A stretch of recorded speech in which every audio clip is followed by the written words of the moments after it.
बहुत सारे लोगों को ना उनको खुजली इस बात की मची है कि साहब झगड़ा तो हो रहा है ईरान के इजराइल के बीच में, और वो बीच में ना अपनी टंगड़ी घुसाए पड़े। दोस्तों, आपने एक कहावत तो जरूर सुनी होगी कि बेगाने शादी में अब्दुल्ला दीवाना। जरा अब जो है 3 देशों का जो युद्ध हो रहा है, अमेरिका, ईरान और इजराइल के बीच, लेकिन भारत में इनके शुभचिंतक लोग जो है हाय तौबा कर रहे हैं। इस पर उत्तर प्रदेश के सीओ का एक बयान जो है इन दिनों सोशल मीडिया पर काफी वायरल हो रहा है और काफी जो है चर्चा का विषय बना हुआ। अलग अलग नेताओं का बयान, अलग अलग सेलिब्रिटी का बयान, अलग अलग राजनीतिक पार्टियों का बयान, शायद आप सबको सुनना चाहिए।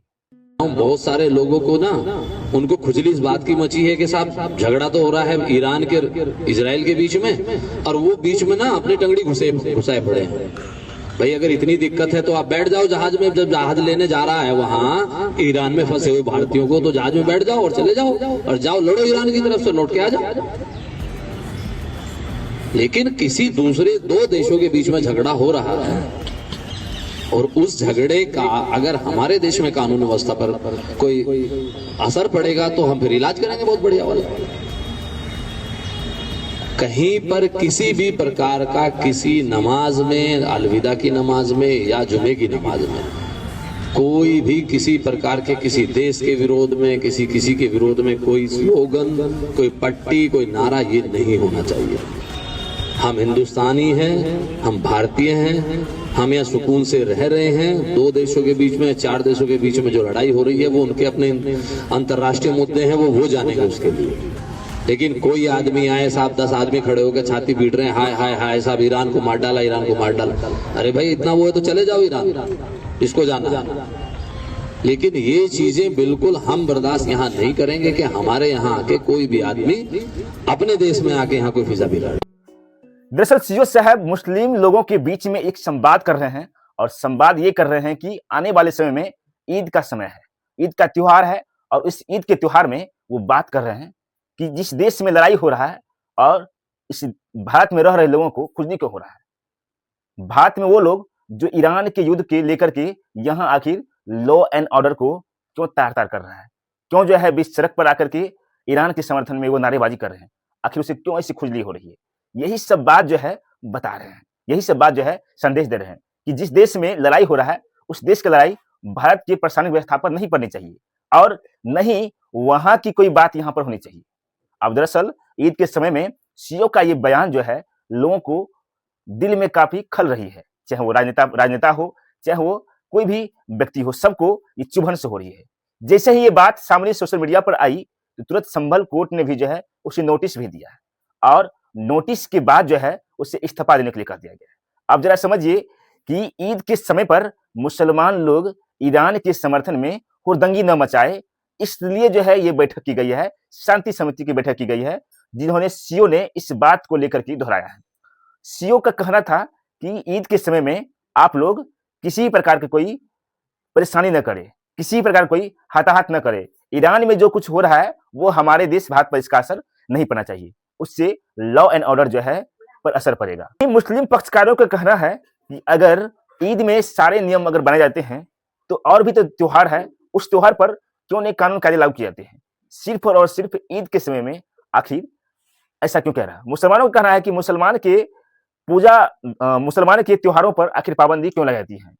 इससे पहले होली का समय था, होली के समय में रंगों का त्योहार था, जो एक दूसरे पर गुलाल लगा कर लोग खूब जो है जश्न मनाए, रोडों पर जो है लोग एक दूसरे को गुलाल लगाए, खूब रंग का उत्सव मनाए। लेकिन मुस्लिम का जो त्योहार है उससे पाबंदी क्यों? क्योंकि सीओ का कहना था कि सिर्फ और सिर्फ आप 1 मिनट तक हम आपका इंतजार करेंगे, उसके बाद हम इंतजार नहीं कर सकते हैं। जरा सोचिए, जिस देश में मस्जिद है, ईदगाह है, और फिर ऐसे देश में रोडों पर नमाज पढ़ने की क्या भी जरूरत है।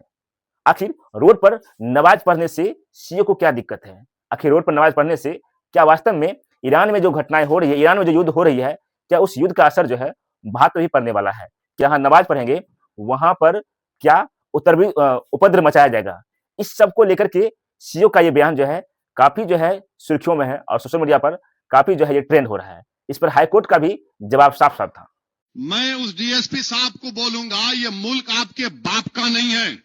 और सुनो डीएसपी, तुम बिन्यामिन नेतन्याहू की जबान में बात कर रहे हो, अगर कल कोई इजराइल की ताईद में एहतजाज निकाला जाएगा तो तुम तो जय जय के नारे लगाओगे ना। मैं आइन का हवाला दे रहा हूं। और जो मुसलमानों का हाल है वो भी छिपा नहीं किससे। आप देख लो सीओ साहब क्या कह रहे हैं संभल में। देखिए बाकी धर्मों के धार्मिक उत्सव सड़क पे हो जाएंगे, लेकिन वो कह रहे हैं एक पैर अगर बाहर रख दिया किसी ने नमाज पढ़ते हुए मस्जिद से या ईदगाह से तो देख लेना, और खैर नहीं। और वो कह रहे हैं कि साहब ईरान पे आप क्यों कर रहे हो, ईरान पे यहाँ क्यों प्रोटेस्ट, क्यों हाय तौबा कर रहे हो। जब बांग्लादेश में कुछ होता तो हाय तौबा यहाँ होनी चाहिए, जब पाकिस्तान में कुछ होता हाय तौबा होनी चाहिए, लेकिन ईरान में अगर कुछ हुआ है तो यहाँ हाय तौबा नहीं होनी चाहिए, क्योंकि सरकार के लोगों को अच्छा नहीं लग रहा है। जब वो यहाँ नंगा नाच करवाते हैं अपने जो है जिनको संरक्षित गुंडों से, तब कुछ नहीं। यही बातों को हमें समझना है कि वो चाहते क्या हैं और वो उनका लक्ष्य क्या है। आपको अपने काम पे ध्यान देना।